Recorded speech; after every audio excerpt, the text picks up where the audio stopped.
വചനമൊഴി ഫെബ്രുവരി 10. വചനഭാഗം 1 തിമോത്തി 2:1-7, മത്തായിയുടെ സുവിശേഷം 18:23-35. വിശുദ്ധ മത്തായി അറിയിച്ച നമ്മുടെ കർത്താവ് ഈശോ മിശിഹായുടെ പരിശുദ്ധ സുവിശേഷം. സ്വർഗരാജ്യം തന്റെ സേവകന്മാരുടെ കണക്ക് തീർക്കുവാൻ ആഗ്രഹിച്ച ഒരു രാജാവിന് സദൃശ്യം. കണക്കു തീർക്കാൻ ആരംഭിച്ചപ്പോൾ 10,000 താലന്ത് കടപ്പെട്ടിരുന്ന ഒരുവനെ അവർ അവന്റെ മുൻപിൽ കൊണ്ടുവന്നു. അവന് അത് വീട്ടാൻ നിർവാഹമില്ലാതിരുന്നതുകൊണ്ട് അവനെയും ഭാര്യയെയും മക്കളെയും അവനുള്ള സമസ്തവും വിറ്റ് കടം വീട്ടാൻ യജമാനൻ കൽപ്പിച്ചു. അതിനാൽ സേവകൻ വീണ് പ്രണമിച്ചുകൊണ്ട് പറഞ്ഞു, പ്രഭോ, എനിക്ക് സാവകാശം തരണമേ, ഞാൻ നിനക്ക് എല്ലാം തന്നു വീട്ടിക്കൊള്ളാം. ആ സേവകന്റെ യജമാനൻ കരുണ തോന്നി അവനെ വിട്ടയക്കുകയും കടം ഇളച്ച് കൊടുക്കുകയും ചെയ്തു. അവൻ പുറത്തിറങ്ങിയപ്പോൾ തനിക്ക് 100 ദനാറ കടപ്പെട്ടിരുന്ന സഹസേവകനിൽ ഒരുവനെ കണ്ടുമുട്ടി. അവന്റെ കഴുത്ത് പിടിച്ച് ഞെക്കിക്കൊണ്ട് അവൻ പറഞ്ഞു, നീ കടപ്പെട്ടത് തന്നു തീർക്കുക. അപ്പോൾ ആ സഹസേവകൻ അവനോട് കേണപേക്ഷിച്ചു, എനിക്ക് സാവകാശം തരണമേ, നിനക്ക് തന്ന് തീർത്തുകൊള്ളാം. എന്നാൽ അവൻ സമ്മതിച്ചില്ല.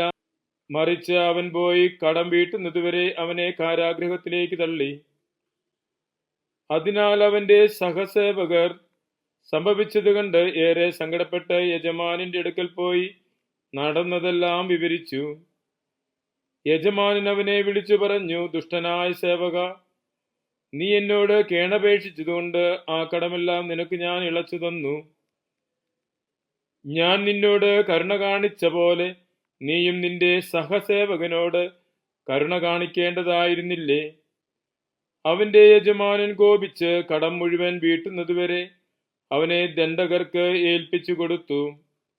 ആകയാൽ നിങ്ങൾ ഓരോരുത്തരും സഹോദരനോട് ഹൃദയപൂർവ്വം ക്ഷമിക്കുന്നില്ലെങ്കിൽ സ്വർഗസ്ഥനായ എന്റെ പിതാവ് നിങ്ങളോട് ഇതുപോലെ തന്നെ ചെയ്യും. ഈശോയിൽ സ്നേഹമുള്ളവരെ, 3 നോമ്പിന്റെ തിങ്കളാഴ്ചയാണ് ഇന്ന്. വലിയ നോമ്പ് തുടങ്ങുന്നതിന് മുൻപ് ആ നോമ്പിലേക്ക് ഒരുക്കുമെന്ന നിലയിൽ നിനവേയിലെ ജനതയുടെ ഉപവാസത്തെ അനുസ്മരിച്ചുകൊണ്ട് മാർത്തോമാ ക്രിസ്ത്യാനികൾ ആചരിച്ചിരുന്ന ഒരു നോമ്പായിരുന്നു 3 നോമ്പ്. 3 നോമ്പിന്റെ ചൈതന്യം വലിയ നോമ്പിലേക്ക് നമ്മെ ഒരുക്കുകയാണ് 3 നോമ്പ് ചെയ്യുന്നത്. ഇന്ന് സുവിശേഷത്തിൽ നമ്മോട് പറയുന്നത്, സഹോദരങ്ങളുമായി ഹൃദയപൂർവ്വം രമ്യതയിലായി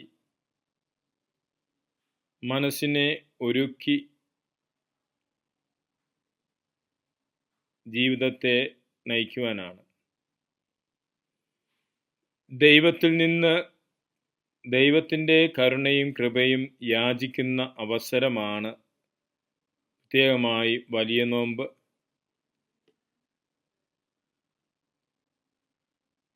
ദൈവത്തിൻ്റെ കരുണയാലും കൃപയാലും ജീവിക്കുന്ന നമ്മൾ സഹജീവികളോട് കരുണ കാട്ടിയും ഹൃദയപൂർവ്വം ക്ഷമിച്ചും നമ്മുടെ ജീവിതം മുന്നോട്ട് കൊണ്ടുപോകണമെന്ന കാര്യമാണ് ഇന്ന് തിരുവചനം നമ്മെ ഓർമ്മിപ്പിക്കുന്നത്. ദൈവത്തിൽ നിന്ന് ധാരാളം കടപ്പെട്ടിട്ടുള്ളവരായ നമ്മൾ, ദൈവത്തിൽ നിന്നും കരുണ സ്വീകരിക്കുന്നവരായ നമ്മൾ, മറ്റുള്ള നമ്മുടെ സഹജീവികൾക്കും കരുണയും ക്ഷമയും ഹൃദയപൂർവ്വം നൽകിക്കൊണ്ട് ജീവിതത്തെ വിശുദ്ധീകരിക്കാനുള്ള കൃപ നമുക്ക് പ്രാർത്ഥിക്കാം. മിശിഹ നമ്മെ അനുഗ്രഹിക്കട്ടെ. ആമേൻ.